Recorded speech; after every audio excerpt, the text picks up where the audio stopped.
പ്രിയപ്പെട്ടവരെ, കാർത്തിക നക്ഷത്രക്കാർക്ക് 2025-26 വർഷക്കാലം, അതായത് 1201 ചിങ്ങമാസം മുതൽ കർക്കിടക മാസം വരെയുള്ള കാലയളവിലുണ്ടാകുന്ന ഗുണദോഷങ്ങളെക്കുറിച്ചാണ് ഇന്നത്തെ വീഡിയോയിൽ പറയുന്നത്.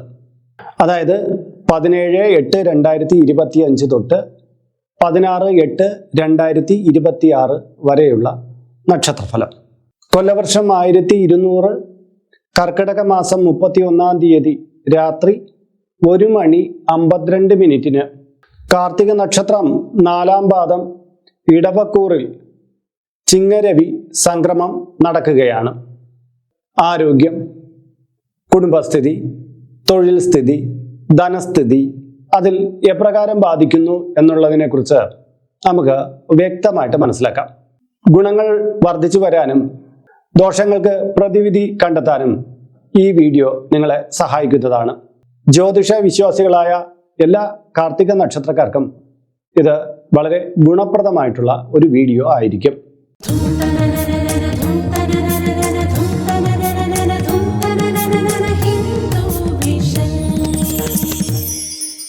നമസ്കാരം, ഹിന്ദു വിഷൻ ചാനലിലേക്ക് ഏവർക്കും സ്വാഗതം. ഞാൻ RJ അയ്യർ, ഹരിചന്ദന മഠം.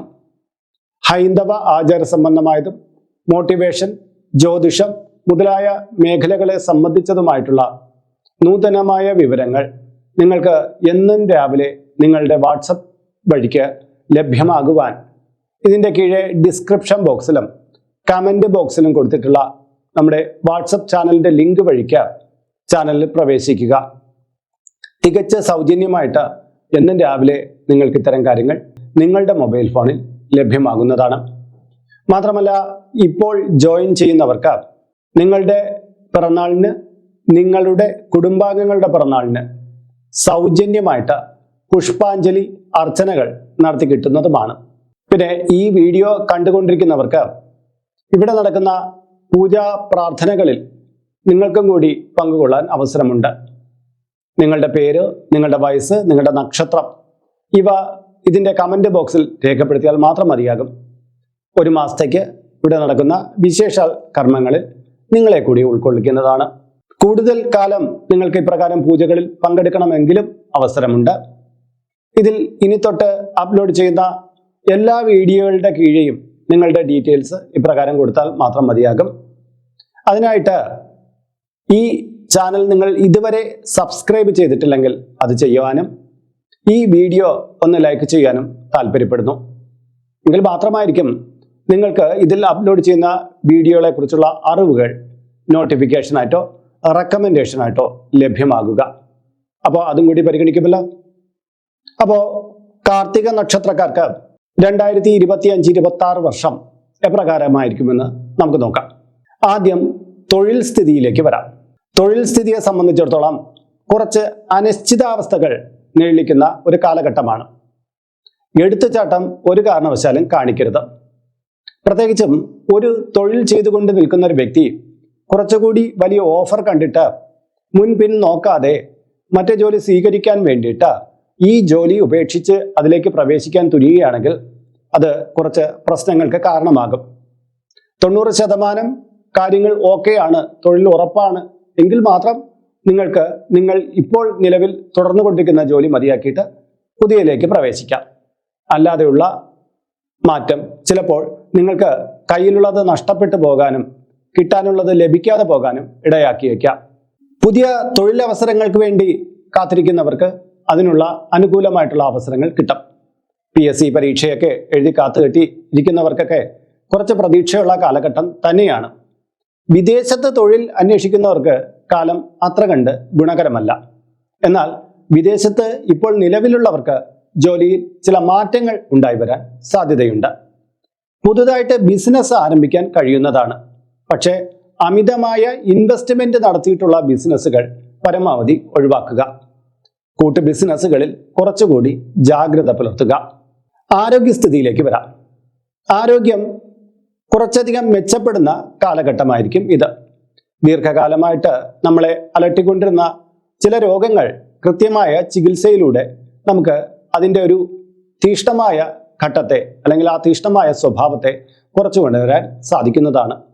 മാത്രമല്ല, കൃത്യ സമയത്തുള്ള ചെക്കപ്പിലൂടെ ചില രോഗങ്ങളെ തിരിച്ചറിയാനും അതിന് നല്ലതായ മരുന്നുകളെ ഉപയോഗിച്ച് ആ രോഗത്തെ മാറ്റിയെടുക്കുവാനും കഴിയുന്നതാണ്. മാത്രമല്ല, തെറ്റായ ചികിത്സയിലൂടെ രോഗത്തെ മൂർച്ഛിച്ചവർക്ക് ശരിയായ മാർഗത്തിലൂടെ രോഗശമനം കൈവരിക്കാനും ഈ ഒരു അവസരം മുന്നിൽ തെളിയുന്നുണ്ട്. ചിട്ടയായ ഭക്ഷണക്രമവും യോഗ പോലുള്ള ആരോഗ്യവർദ്ധകമായിട്ടുള്ള വ്യായാമ മുറകളും ശീലിക്കാൻ ആരംഭിക്കുന്നതാണ്. ജിം, കായിക വിനോദങ്ങൾ അങ്ങനെയുള്ള മേഖലയിലും നിങ്ങൾക്ക് ജോയിൻ ചെയ്യാൻ പറ്റുന്നതാണ്. ഇനി കുടുംബസ്ഥിതി. കുടുംബത്തിൽ ഇടയ്ക്കിടയ്ക്ക് അസ്വാരസ്യങ്ങൾ ഉണ്ടാകുന്ന കാലഘട്ടമായിരിക്കും. ആവശ്യമില്ലാത്ത നിർബന്ധ ബുദ്ധി ബന്ധങ്ങൾക്കിടയിൽ വിള്ളൽ വീഴ്ത്തും. കുടുംബത്തിൽ വേർപിരിഞ്ഞിരിക്കുന്നവർക്ക് ചില സമവായ ചർച്ചകളിലൂടെ നേട്ടം കൈവരിക്കാൻ പറ്റും. എന്നാൽ വേർപിരിയാൻ ആഗ്രഹിക്കുന്നവർക്ക്, അതായത് വിവാഹമോചനം ആഗ്രഹിക്കുന്നവർക്ക് അതിനുള്ള അവസരം ലഭ്യമാകുന്നതാണ്. അമിതമായിട്ടുള്ള ദേഷ്യവും അമിതമായിട്ടുള്ള വാചാലത കലർന്നിട്ടുള്ള പെരുമാറ്റവും കുടുംബജീവിതത്തിൽ പ്രശ്നങ്ങൾ സൃഷ്ടിക്കും. കുട്ടികളെ ചൊല്ലി ചില തർക്കങ്ങൾ ഉണ്ടായി വരാൻ സാധ്യതയുണ്ട്. ഇനി ധനസ്ഥിതി എപ്രകാരമാണെന്ന് നോക്കാം. ധനസ്ഥിതി പൊതുവെ ഗുണകരമായിരിക്കും. എന്നാൽ അമിതമായ ചിലവിനെ നിയന്ത്രിക്കണം. കുറച്ചു കാലമായിട്ട് സാമ്പത്തികപരമായിട്ട് ബുദ്ധിമുട്ട് അനുഭവിക്കുന്നവർക്ക് മികച്ചതായ ആസൂത്രണത്തിലൂടെ ആ സാമ്പത്തിക പ്രയാസത്തെ മറികടക്കാനുള്ള അവസരം മുന്നിൽ കിട്ടുന്നതാണ്. എന്നാൽ ധൂർത്ത് കലർന്നിട്ടുള്ള മനോഭാവം ഈ ഒരു അവസരത്തിലും നമ്മളെ വിട്ടുപിരിയാതെ നിന്നേക്കാം. അങ്ങനെയുള്ളവർക്ക് സാമ്പത്തിക ക്ലേശം വന്നുകൂടും എന്നുള്ളതിൽ സംശയമൊന്നും വേണ്ട. അതുകൊണ്ട് തന്നെ ചെലവിനെ നിയന്ത്രിക്കാനുള്ള പുതിയ പദ്ധതികൾ ആസൂത്രണം ചെയ്യണം. മാത്രമല്ല, ചിലർക്ക് കടം കൊടുത്തിട്ട് കിട്ടാതെയൊക്കെ നിൽക്കുന്ന ഒരവസ്ഥയുണ്ടെങ്കിൽ അതിനെ നമ്മൾ കുറച്ചുകൂടി ശ്രദ്ധ കൊടുത്ത് അവരുമായിട്ട് നന്നായിട്ടുള്ള രീതിയിൽ സംസാരിച്ച് കുറേശ്ശെയായിട്ടെങ്കിലും ആ ധനത്തെ നേടിയെടുക്കാൻ ശ്രമിക്കണം. എന്നാൽ ബാങ്ക് ലോണുകൾ, പുറമേയുള്ള വായ്പകൾ ഇവയൊക്കെ തിരിച്ചടവ് മുടക്കി ഇനി പിന്നീട് ആവാം എന്ന് കരുതിയിരിക്കുന്നവർക്ക് ചില പ്രയാസങ്ങൾ ഈ കാലയളവിൽ വന്നുകൂടും എന്നുള്ളതിൽ സംശയമൊന്നും വേണ്ട. ധനസ്ഥിതി മെച്ചപ്പെടുത്താനായിട്ടുള്ള പുതിയ മാർഗങ്ങൾ ആലോചിക്കുകയും അത് പ്രാവർത്തികമാക്കുകയും ചെയ്യും.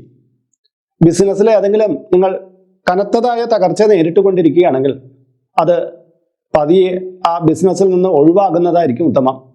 പിന്നീട് അത് പുതുക്കിക്കൊണ്ടുവന്ന് ഇനി ഇതിനെ വലിയൊരു ബിസിനസ്സാക്കി മാറ്റാം എന്നുള്ളൊരു രീതിയൊക്കെ ഈ അടുത്ത കാലത്ത് അത്ര കണ്ട് ഗുണകരമായിരിക്കില്ല. എന്നാൽ കുറച്ച് നാൾ കൂടെ നിങ്ങൾക്ക് പിടിച്ചു നിൽക്കാൻ ശേഷിയുണ്ടെങ്കിൽ അത് തുടരാവുന്നതാണ്. ഇനി മാസവിശേഷത്തിലേക്ക് വരാം. ചിങ്ങമാസത്തിൽ ഏറ്റെടുത്ത കാര്യങ്ങൾ പൂർത്തിയാക്കുവാൻ കഠിന പരിശ്രമം നടത്തും. ബന്ധുജനങ്ങളെ കണ്ടുമുട്ടും.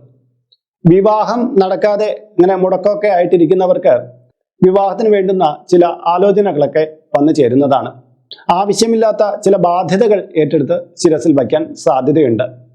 വിദേശ രാജ്യവുമായിട്ട് ബന്ധപ്പെട്ട ചില ഓഫറുകളൊക്കെ ഈ ഒരു കാലയളവിൽ വന്നു ചേർന്നു എന്ന് വരാം.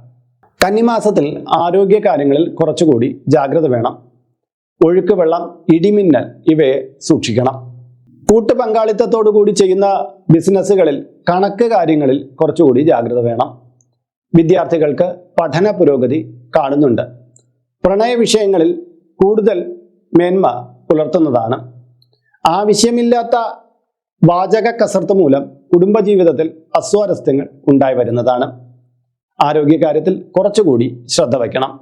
തുലാമാസത്തിൽ സാമ്പത്തിക നില കുറച്ചുകൂടി ഞെരുക്കത്തിലേക്ക് വരാൻ സാധ്യതയുണ്ട്. അതുകൊണ്ട് തന്നെ അനാവശ്യ ചിലവുകളെ നിയന്ത്രിക്കേണ്ടതുണ്ട്. തിരിച്ചടവ് കാര്യങ്ങളുമായി ബന്ധപ്പെട്ട് ബാങ്കിൽ നിന്നോ മറ്റ് ധനകാര്യ ഇടങ്ങളിൽ നിന്നോ നോട്ടീസുകളോ മറ്റോ വരാൻ സാധ്യത കാണുന്നുണ്ട്. കാട് പിടിച്ചിട്ടുള്ള സ്ഥലങ്ങളിലൂടെയുള്ള യാത്രകൾ കുറച്ചുകൂടി ശ്രദ്ധിക്കണം. നാൽക്കാലികളിൽ നിന്ന് ഉപദ്രവം ഉണ്ടാകാതിരിക്കാനും ജാഗ്രത കാട്ടണം. വൃശ്ചിക മാസത്തിൽ കുറെ കാലമായിട്ട് കരുതിയിരുന്ന ചില സ്ഥലങ്ങളിലേക്കുള്ള യാത്രകൾ പോകാൻ കഴിയുന്നതാണ്. മാത്രമല്ല, പ്രധാന പുണ്യക്ഷേത്രങ്ങൾ സന്ദർശിക്കുവാനും കഴിയുന്നതാണ്. വിവാഹ കാര്യങ്ങളിൽ തീരുമാനം ഉണ്ടായി വരുന്നതാണ്. പ്രണയത്തിൽ ചില കല്ലുകടികളും നേരിടുന്നതാണ്. വീട്ടിൽ പുതിയതായ ചില ഗൃഹോപകരണങ്ങൾ മേടിക്കുവാൻ സാധ്യതയുണ്ട്. ധനുമാസത്തിൽ ആരോഗ്യകാര്യങ്ങളിൽ കുറച്ചുകൂടി ശ്രദ്ധ വേണം. വളരെ വിലപിടിപ്പുള്ള വസ്തുക്കൾ സൂക്ഷ്മതയോടുകൂടി കൈകാര്യം ചെയ്യുക. വീട്ടിൽ കള്ളന്റെയൊക്കെ ആഗമനം ഉണ്ടാകാൻ സാധ്യതയുള്ളത് കൊണ്ട് തന്നെ ഭവനം കുറച്ചുകൂടി സുരക്ഷിതമാക്കി നിർത്തുക. മകരമാസത്തിൽ പുതിയ ബിസിനസ്സുകൾക്ക് ആരംഭം കുറിക്കാൻ കഴിയുന്നതാണ്. വിദേശത്ത് യാത്ര പോകാൻ ആഗ്രഹിക്കുന്നവർക്ക് ചില അവസരങ്ങൾ തുറന്നു കിട്ടുന്നതാണ്. എന്നാൽ വിദേശത്ത് ജോലി ചെയ്യുന്നവർക്ക് ചില ബുദ്ധിമുട്ടുകൾ തൊഴിലുമായി ബന്ധപ്പെട്ട് കാണുന്നതാണ്. ഉദ്യോഗാർത്ഥികൾക്ക് പുതിയ അവസരങ്ങൾ ലഭ്യമാകുന്നതാണ്. കുംഭമാസത്തിൽ പിണങ്ങി വേർപെട്ടു നിന്നിരുന്ന വ്യക്തികൾ തമ്മിൽ അടുക്കുവാൻ സാധ്യതയുണ്ട്. കിട്ടുകയില്ല എന്ന് കരുതിയിരുന്ന ചില വസ്തുക്കൾ നമ്മുടെ കൈവെള്ളയിൽ തിരികെ കിട്ടാനും സാധ്യത കാണുന്നുണ്ട്. തൊഴിലിൽ ഉയർച്ച ഈ ഒരു കാലയളവിൽ ഉണ്ടായി വരുന്നതാണ്. ശരീരത്തിൽ ചില അലർജി രോഗങ്ങൾ പ്രത്യക്ഷപ്പെടാനും ഈ കാലയളവ് കാരണമാകുന്നു. മീനമാസത്തിൽ മംഗളകരമായിട്ടുള്ള കാര്യങ്ങൾ കുടുംബത്തിലോ ഗൃഹത്തിലോ സംഭവിക്കുന്നതാണ്. പുതിയ വീട്, പുതിയ വാഹനം മുതലായവ സ്വന്തമാക്കാനുള്ള അവസരം കൈവരുന്നതാണ്. ധനച്ചോർച്ചയെ വളരെയധികം ശ്രദ്ധിക്കണം. ആവശ്യമില്ലാത്ത കാര്യത്തിനു വേണ്ടി പണം ചെലവഴിച്ച് പിന്നീട് ഇത് വേണ്ടിയിരുന്നില്ല എന്ന തോന്നൽ ഉളവാകുവാൻ കാരണമുണ്ട്. മേടമാസത്തിൽ പുതിയ ചികിത്സയിലൂടെ ആരോഗ്യവർദ്ധനവ് ഉണ്ടായി വരുന്നതാണ്. ഏറ്റെടുത്ത കാര്യങ്ങൾ പൂർത്തിയാക്കാൻ അവസരം കിട്ടുന്നതാണ്. സാമ്പത്തിക ഭദ്രതയെ മുൻനിർത്തിയിട്ടുള്ള പ്രവർത്തനങ്ങളിൽ വിജയം കൈവരിക്കാൻ കഴിയുന്നതാണ്. ഉറ്റ സുഹൃത്തുക്കളുടെ സഹായത്തോടു കൂടി നമ്മുടെ മുന്നിലുള്ള പ്രതിസന്ധികളെ മറികടക്കുവാൻ കഴിയുന്നതാണ്. ഇടവമാസത്തിൽ വിവാഹം വേർപിരിയാൻ ആഗ്രഹിക്കുന്നവർക്ക് അതിനുള്ള ചില അവസരങ്ങൾ കൈവരുന്നതാണ്. ഉറ്റ ബന്ധുക്കളുമായിട്ട് തർക്കങ്ങൾ ഉണ്ടായി വരുന്നതാണ്. ജോലിയിൽ ചില പ്രതിസന്ധികളും ഈ കാലയളവിൽ പ്രതീക്ഷിക്കാവുന്നതാണ്. എന്നാൽ ബിസിനസ് കാര്യങ്ങളുമായി മുന്നോട്ട് പോകുന്നവർക്ക് പുതിയതായിട്ടുള്ള ചില ഓപ്പർച്യൂണിറ്റികൾ തുറന്നു കിട്ടുന്നതാണ്. ഉദ്യോഗാർത്ഥികൾക്ക് പുതിയ അവസരങ്ങൾ തേടി യാത്രകൾ ചെയ്യേണ്ടി വരും. ദീർഘദൂര യാത്രകളിൽ കുറച്ചുകൂടി ജാഗ്രത പുലർത്തുക. മിഥുനമാസത്തിൽ ആലോചനയില്ലാത്ത പ്രവൃത്തി മൂലം നേരിയ സാമ്പത്തിക ബാധ്യത ഉണ്ടായി വരുന്നതാണ്. ഇഷ്ടജനങ്ങളുമായിട്ടുള്ള സംസർഗം ഉണ്ടായി വരുന്നതാണ്. പ്രണയകാര്യത്തിൽ നേരിയ കല്ലുകടികൾ ഉണ്ടായി വരും എന്നുള്ളതിനാൽ അധികമായ കോപം ഒഴിവാക്കേണ്ടതാണ്.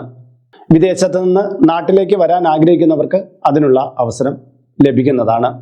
കർക്കിടക മാസത്തിൽ പുതിയ പദ്ധതികൾ ആസൂത്രണം ചെയ്യുന്നതാണ്. ഉള്ള തൊഴിലിന് പുറമെ കുറച്ചുകൂടി സാമ്പത്തികം കിട്ടുന്ന മറ്റൊരു തൊഴിൽ മേഖല കൂടി സൃഷ്ടിക്കാനുള്ള ശ്രമം നടത്തും. പുസ്തക പ്രകാശനം, അഭിനയം, മറ്റ് കലാരംഗങ്ങളിൽ ശോഭിക്കാനുള്ള അവസരം തുറന്നു കിട്ടുന്നതാണ്. സംഗീതജ്ഞർക്കും കാലം അനുഗുണമാണ്. ശരീരത്തിന്റെ കാന്തി വർദ്ധിപ്പിക്കാനും ആരോഗ്യസ്ഥിതി മെച്ചപ്പെടുത്താനുമുള്ള മാർഗങ്ങൾ ആരായും. ഇനി നമുക്ക് ഈ വർഷങ്ങളിലെ ഗുണദോഷങ്ങളെ മുൻനിർത്തി ഗുണം വർദ്ധിക്കുവാനും ദോഷങ്ങളുടെ തോത് കുറയ്ക്കാനുമുള്ള ചില പരിഹാര നിർദ്ദേശങ്ങളെ പറയാം. മാസത്തിലെ അവസാന വ്യാഴാഴ്ച തോറും വിഷ്ണു അഷ്ടകത്താൽ തുളസിയിലകൾ കൊണ്ട് വിഷ്ണു ക്ഷേത്രത്തിൽ പുഷ്പാഞ്ജലി കഴിപ്പിക്കുക. തുടർച്ചയായി 9 മാസം ഇത് ചെയ്യുക. ഗണപതിക്ക് കറുകമാല ചതുർത്ഥി തോറും ചാർത്തുക. മഹാവിഷ്ണു യന്ത്രം യഥാവിധി തയ്യാറാക്കി കഴുത്തിൽ ധരിക്കുക. ശ്രീകൃഷ്ണന് 7 കദളിപ്പഴം ചേർത്ത പാൽപായസം സമർപ്പിക്കുക. വീട്ടിൽ പത്മമിട്ട് ഭഗവതി സേവ ചെയ്യുക. ഇത്രയുമാണ് ദോഷകാഠിന്യം ഒഴിവാക്കാൻ വേണ്ടി നമ്മൾ ഈ കാലയളവിൽ ചെയ്യേണ്ടുന്ന പ്രധാന കർമ്മങ്ങൾ. ഈ പറഞ്ഞ കാര്യത്തെ കൂടാതെ കുറെ കൂടി കാര്യങ്ങൾ നിങ്ങൾക്ക് വ്യക്തമായിട്ട് മനസ്സിലാക്കുകയും നിങ്ങളുടെ ജാതകത്തിന് അനുസൃതമായിട്ടുള്ള വഴിപാടുകൾ ഏതൊക്കെയെന്ന് നിശ്ചയിക്കുന്നതിന് ഉത്തമനായിട്ടുള്ള ഒരു ജ്യോതിഷന്റെ സേവനം തേടുക. അപ്പോൾ ഇന്നത്തെ വീഡിയോ ഇവിടെ പൂർണ്ണമാവുകയാണ്. ഇതുമായി ബന്ധപ്പെട്ട നിങ്ങളുടെ അഭിപ്രായങ്ങൾ, സംശയങ്ങൾ മുതലായവ ഇതിൻ്റെ കീഴെ കമന്റ് ബോക്സിൽ രേഖപ്പെടുത്തുക. ഇതിൽ കാണുന്നത് എൻ്റെ വാട്സപ്പ് നമ്പറാണ്. ജ്യോതിഷ സംബന്ധമായതും പൂജാ സംബന്ധമായതുമായ അപ്പോയിൻമെന്റിന് വേണ്ടിയിട്ടാണ് ഇത് നൽകിയിരിക്കുന്നത്. നേരിട്ട് വിളിച്ചു കഴിഞ്ഞാൽ കിട്ടുകയില്ല. നിങ്ങളുടെ പേര്, നിങ്ങളുടെ സ്ഥലം ഇവ രേഖപ്പെടുത്തി വാട്സപ്പിലൂടെ മെസ്സേജ് ചെയ്യുക. അപ്പോൾ അഡ്മിൻ ഒരു മാർഗനിർദ്ദേശം അയച്ചു നൽകുന്നതാണ്. ആ മാർഗനിർദ്ദേശം അനുസരിച്ച് അപ്പോയിൻമെന്റ് എടുത്തിട്ട് വിളിക്കാവുന്നതാണ്. അപ്പോൾ മറ്റൊരു വീഡിയോയിൽ മറ്റൊരു വിശേഷവുമായി വീണ്ടും കണ്ടുമുട്ടും വരെ എല്ലാവർക്കും നമസ്കാരം. നിങ്ങളുടെ സ്വന്തം RJ അയ്യർ ഹരിചന്ദ്ര മഠം. നമസ്തേ.